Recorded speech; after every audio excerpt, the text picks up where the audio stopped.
अस्सलाम वालेकुम, आदाब। आप देख रहे हैं स्टेट ऑफ मैं हूँ आशिया खान। जब डेवलपमेंट के दावे किए जाते थे, जब जम्मू कश्मीर स्टेट था, तब कहा जाता था डेवलपमेंट इसीलिए नहीं हो पा रही है क्योंकि 370 और 35 से बाधा है। तो अब देखा जाए 1 साल से ऊपर हो चुका है, जो हमारी जम्मू कश्मीर स्टेट हुआ करती थी वो यूटी बन चुकी है। 370 और 35 से भी ख़त्म हो चुके हैं, फिर भी आप डेवलपमेंट हो पाई है? उन्हीं सब बातों पर आज हम चर्चा करेंगे। Doctor Yunus Chaudhary, president international Gujjar Mahasabha. सबसे पहले सर खैर मकदम आपका। शुक्रिया, बहुत शुक्रिया आपका, बहुत शुक्रिया। डेवलपमेंट की बातें होती है, कहते हैं 35 और 370 बाधा है, नहीं हो पा रही है, इसको हटा दिया जाए। अब हटा दिया गया, स्टेट से यूटी बन गई। पर आप देखें जो सेंटर्स की स्कीम है, जो अगर हम देखें दबे कुचले लोगों के लिए, एससी एसटी ओबीसी की बात करें, उनके लिए आती हैं। पहले तो स्टेट का बहाना देके उन स्कीम्स को नहीं लाया जाता था। अब यूटी है, जो सेंटर्स की स्कीम है, आपको क्या लगता है वो यहाँ पर आई हैं, उनसे उनका ये जो कहते हैं कि फ़ायदा होगा? अब स्टेट बने हुए, यूटी बने हुए, साल हो चुका है स्टेट को यूटी बने हुए, तो हुआ है फ़ायदा या आई हैं स्कीम्स? मैडम देखिए, मैं पिछले 40 सालों से समाजी कारकुन की हैसियत से जो है वो काम कर रहा हूँ।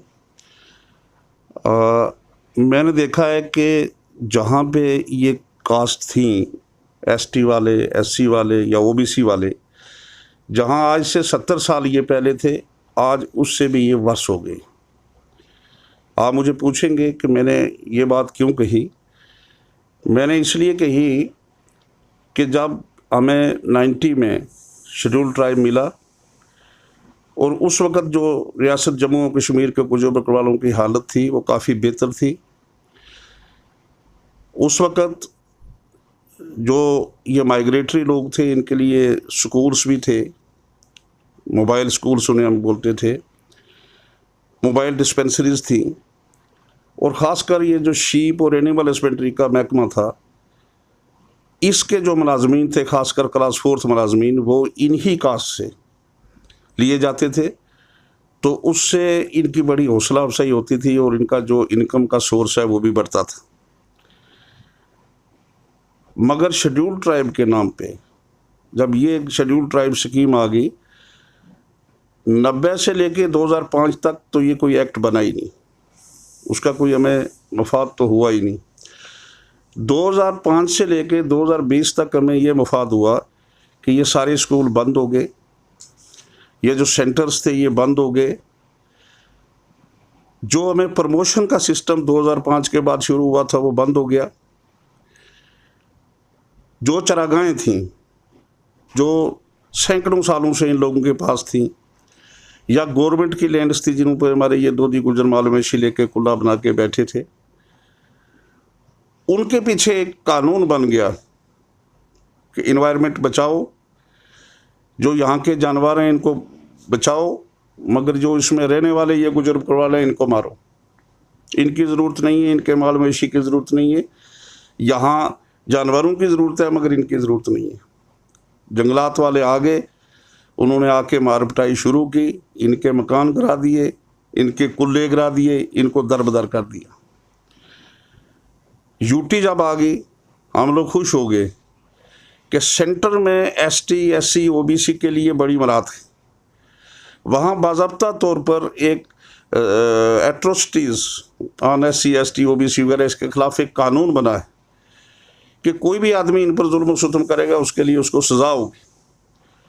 एक बाज़ाब्ता मॉनिटरिंग सेल है जो देखता है कि कहीं किसी के साथ नाइंसाफ़ी न हो जाए। मुझे अफसोस से कहना पड़ता है और मुझे ये समझ भी नहीं आ रही है कि सरकार 14 महीने हो गए हैं यूटी बनी हुई भी, बड़े बड़े फैसले जम्मू कश्मीर के लिए ले लिए गए हैं, मगर जो सेंटर के कवानीन थे वो यहाँ पे बिल्कुल अभी तक इम्प्लीमेंट नहीं हुए हैं। ना प्रमोशंस के मैटर में, ना फॉरेस्ट एक्ट के मैटर में, ना एट्रोसिटीज़ जो हमारी थी उस पर, ना उस हिसाब से रिजर्वेशन है जिस हिसाब से के सेंटर में, वो भी नहीं है। अनएम्प्लॉयमेंट का मसला हो, उसमें भी कोई जो है वो जो स्कीम्स वहाँ सेंटर में दी जा रही हैं, जो लोन्स दिए जा रहे हैं इंटरेस्ट फ्री, जो बड़े बड़े प्रोजेक्ट्स दिए जा रहे हैं, बड़े बड़े यूनिट दिए जा रहे हैं यहाँ के नौजवानों की जो है वो बेरोज़गारी ख़त्म करने के लिए इस कम्युनिटी की, उनमें से कुछ भी नहीं है। सरकार को देखना चाहिए कि ये वो लोग हैं जो सदियों से दबे कुचले, ये कोई आज हालात और वाक़यात का वो नहीं हो गए शिकार। मैं ये भी नहीं कहूँगा कि गुजर बरादरी के अंदर आज सारे ही दबे कुचले, नहीं, बिल्कुल नहीं।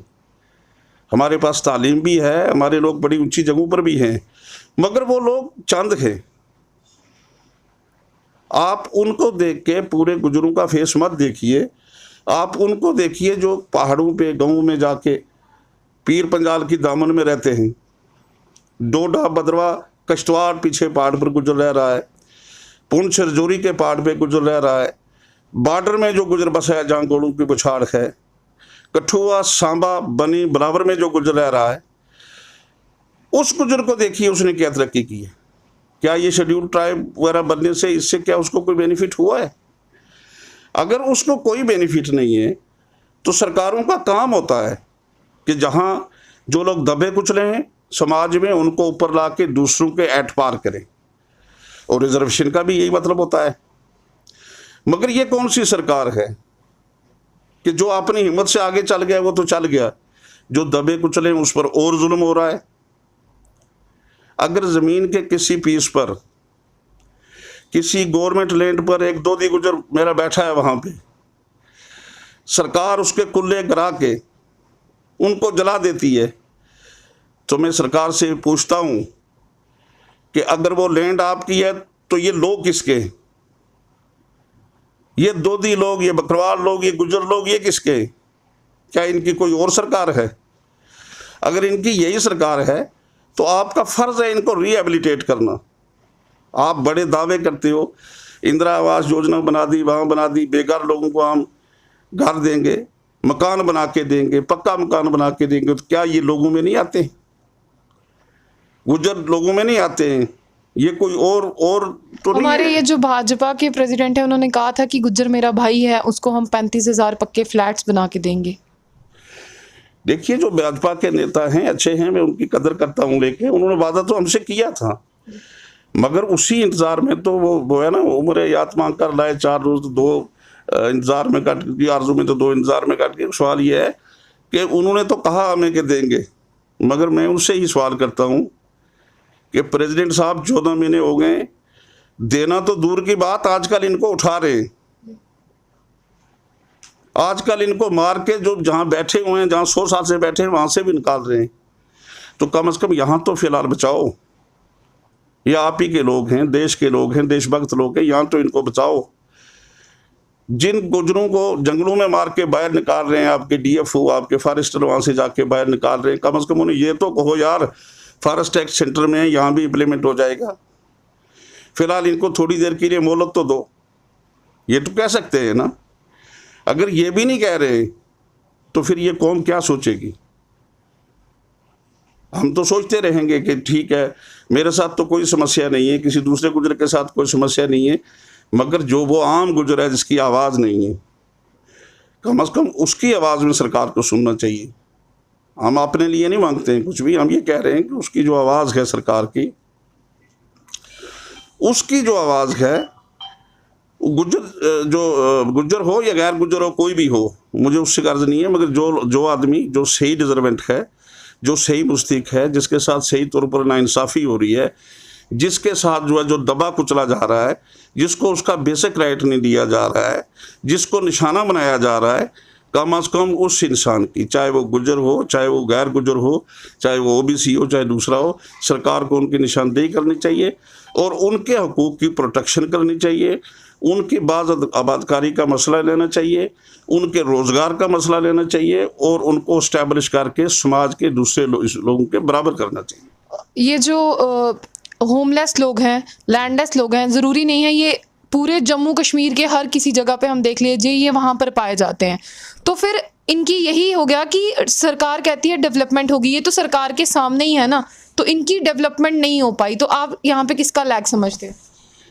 देखिए, ये जो माइग्रेटरी लोग और ये दूसरे लोग हैं, यही मैं कह रहा हूँ आपको कि ये इस रियासत की जो पॉपुलेशन है, उस पॉपुलेशन का तीसरा बड़ा तबका है और इनका बड़ा मेजर योगदान है, बड़ा मेजर कंट्रीब्यूशन है यहाँ की रियासत की जो जंगल है उसको मेंटेन करने में, यहाँ की रियासत की जो सैर व सियाहत की जगह हैं उनको मेंटेन करने में, यहाँ की जो मजहबी प्लेसेस हैं उनको एडवेंट करने में, उनको जो है वो खोज के निकालने में, और फिर इन लोगों ने यहाँ के लोगों का भी साथ दिया, यहाँ की हुकूमत का भी साथ दिया, यहाँ की फ़ौज का भी साथ दिया, सब लोगों का साथ दिया लेके आज हमारे सामने वही रोना रोया जा रहा है। सरकार इतनी अंधी हो चुकी है कि इन लोगों के इस आबादकारी का उनको ये नहीं पता है कि इनका माल हमेशा पेशा है। अगर माल वेशी के लिए कोई जंगल नहीं होगा, कोई सरकारी लैंड नहीं होगी, कोई चरागाह नहीं होगी, तो वो ये लोग उसको कहाँ पे पालेंगे। फिर ये लोग मुलाजम तो है नहीं है कि कहीं ना कहीं इनको तनख्वाह का कोई इनकम है। इनके बच्चे पढ़ ही नहीं रहे हैं क्योंकि उनको वहाँ सहूलियात ही कोई नहीं है। बंगाल के प्रसाद एक आदमी अमरनाथ के पास बैठा हुआ है, बाबा अमरनाथ जी के पास, तो वहाँ कौन सा स्कूल है जिसमें वो पढ़ रहा है। तो सरकार की ये बनती है, लाइबिलिटी बनती है कि ऐसे लोगों की सेटलमेंट के लिए कानून रिलैक्स करे और इनको जो है वो बसाए। उसके लिए लोगों की भी बड़ी मांग है काफ़ी देर से परमानेंट सेटलमेंट की, कि हमें कोई ज़मीन दी जाए सरकार की तरफ से जहाँ पर हम रह पाएँ, ताकि हमारे बच्चे भी स्कूल्स में पढ़ पाएँ, उनको भी वो सहूलियत दी जाएँ जो बाकी बच्चे डिज़र्व करते हैं। हाँ, सेंटर में तो ये सब चीज़ें हैं। सेंटर में उन्होंने फॉरेस्ट एक्ट बनाया, उसमें गुर्जर और बकरवाल के लिए उन्होंने रखा कि जो जहाँ बैठा है उसको वहाँ से नहीं हिलाना है, हिलाते भी हो तो दूसरा उसका मुतबादल अरेंजमेंट करो। मगर जो इससे पहले स्टेट गवर्नमेंटें थी, ना जाने उन्होंने क्यों इनसे नहरें भी मरवाए, इनसे हमायतें भी लीं, मगर इनकी आबादकारी का नहीं सोचा। प्रेजेंट गवर्नमेंट ने, जब हमने इनसे बात की, हम गवर्नर साहब से भी मिले, दूसरे लोगों से भी जो कंसर्न थे सबसे, उन्होंने कहा हम इनको आबाद करेंगे। इनके लिए कहीं न कहीं कोई पीस ऑफ लैंड जो है वो मखसूस करेंगे, जहाँ इनकी चरागाहें होंगी, जहाँ इनके माल मवेशी का जगह होगा, और उनके लिए फ्लैट बनाएंगे, ये करेंगे वो करेंगे। मगर वही हम रोना रो रहे हैं कि अभी इसमें भी 1.5 साल होने वाला है, अभी तक इनको कुछ नहीं है। उल्टे ये हो रहा है कि हर रोज़ आप न्यूज़ सुन रहे हैं, कहीं ना कहीं जो हमारे ये ब्यूरोक्रेट्स के, जो नीचे लेवल पर हमारे हुक्मरान हैं, जंगलात वाले, रेवेन्यू वाले, म्यूनसिपलिटी वाले, जेडीए वाले, ये लोग इनको बात चढ़ा रहे हैं। सरकार बेहतर सोचती होगी, मगर वो लोग उनको मार रहे हैं, उनके कान पे जूं नहीं रेंग रही है। अभी कुछ देर पहले कठुआ में भी ऐसा ही कुछ देखने को मिला। हाँ, देखिए अभी कुछ देर पहले उन्होंने बड़ा सिलेक्टिव टारगेट की, और ये सिर्फ यहाँ नहीं, जहाँ भी टारगेट हो रहा है वो गुजर हो रहा है।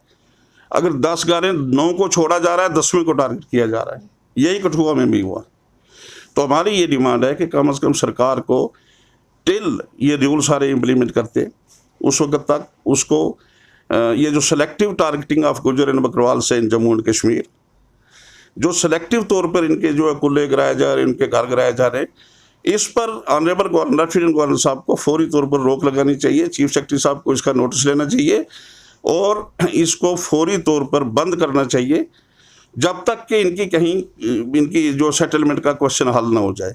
जब सेटलमेंट का क्वेश्चन हल हो गया तो सरकार के हर हुक्म को ये लोग मानने के लिए तैयार हैं।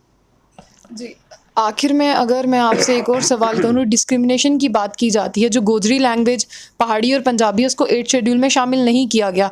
वहीं अगर हम देखें कश्मीरी, उर्दू, डोगरी, हिंदी और इंग्लिश को उस शेड्यूल में शामिल किया गया।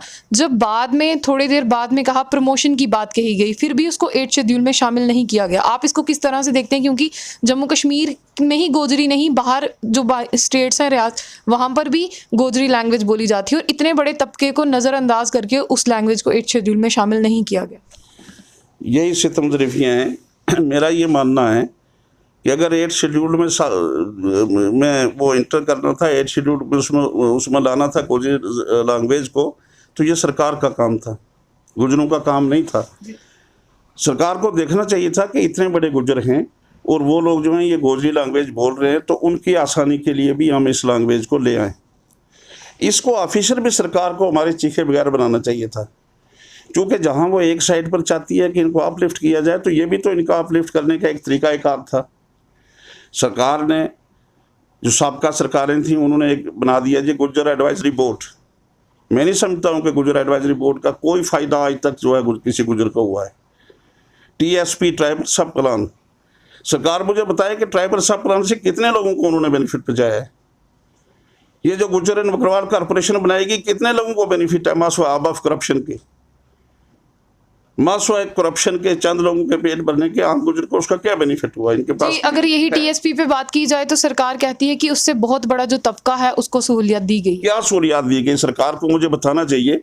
सरकार जो है एक गांव में जहां 40% पॉपुलेशन है, गांव के जनरल स्कीम में ले आती है उसको।